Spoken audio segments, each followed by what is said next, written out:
ઓછું ભણેલો છું પણ કોઈ પણ મુદ્દે ચર્ચા કરી શકું છું.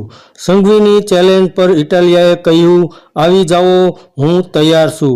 નમસ્કાર દર્શક મિત્રો, જાહેરમાં ચર્ચા કરવા અંગેની ગૃહ રાજ્યમંત્રી હર્ષ સંઘવીની ચેલેન્જ આમ આદમી પાર્ટીના નેતા ગોપાલ ઇટાલિયાએ સ્વીકારી છે.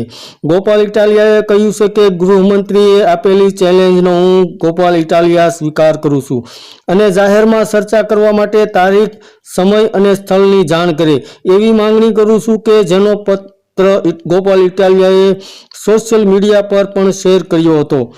તો ગોપાલ ઇટાલિયાએ કહ્યું છે કે ગુજરાતના ગૃહમંત્રી તરીકે કામગીરી કરી રહ્યા છો ત્યારે સોશિયલ મીડિયામાં અવારનવાર તમારા ભણતરને લઈને 8 પાસ મંત્રી જેવો આરોપ મુકાઈ રહ્યો છે.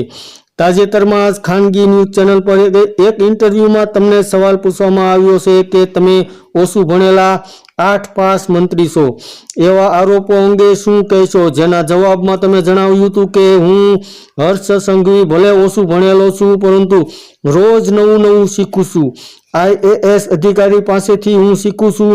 આવો જવાબ આપીને તમે મીડિયાના મંચ પરથી વિરોધીઓને ચેલેન્જ મારતા કહેલ કે વિરોધીઓ સાથે ખુલ્લા મંચ પર કોઈ પણ વિષય અંગે ચર્ચા કરવા માટે ચેલેન્જ આપું છું.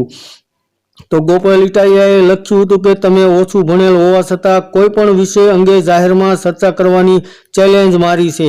તેને હું ગોપાલ ઇટાલિયા નાગરિક તરીકે સ્વીકારું છું અને તમારી સાથે જાહેરમાં ચર્ચા કરવા માટે તૈયાર છું.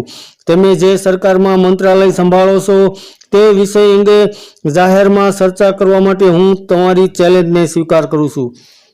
આવી રીતે ગોપાલ ઇટાલિયાએ હર્ષ સંઘવીની જે ચેલેન્જ આપી છે તેને સ્વીકાર કરી છે અને ગોપાલ ઇટાલિયાએ ગૃહમંત્રી હર્ષ સંઘવીને જાહેરમાં ચર્ચા કરવા માટેનું આમંત્રણ પણ આપ્યું હતું.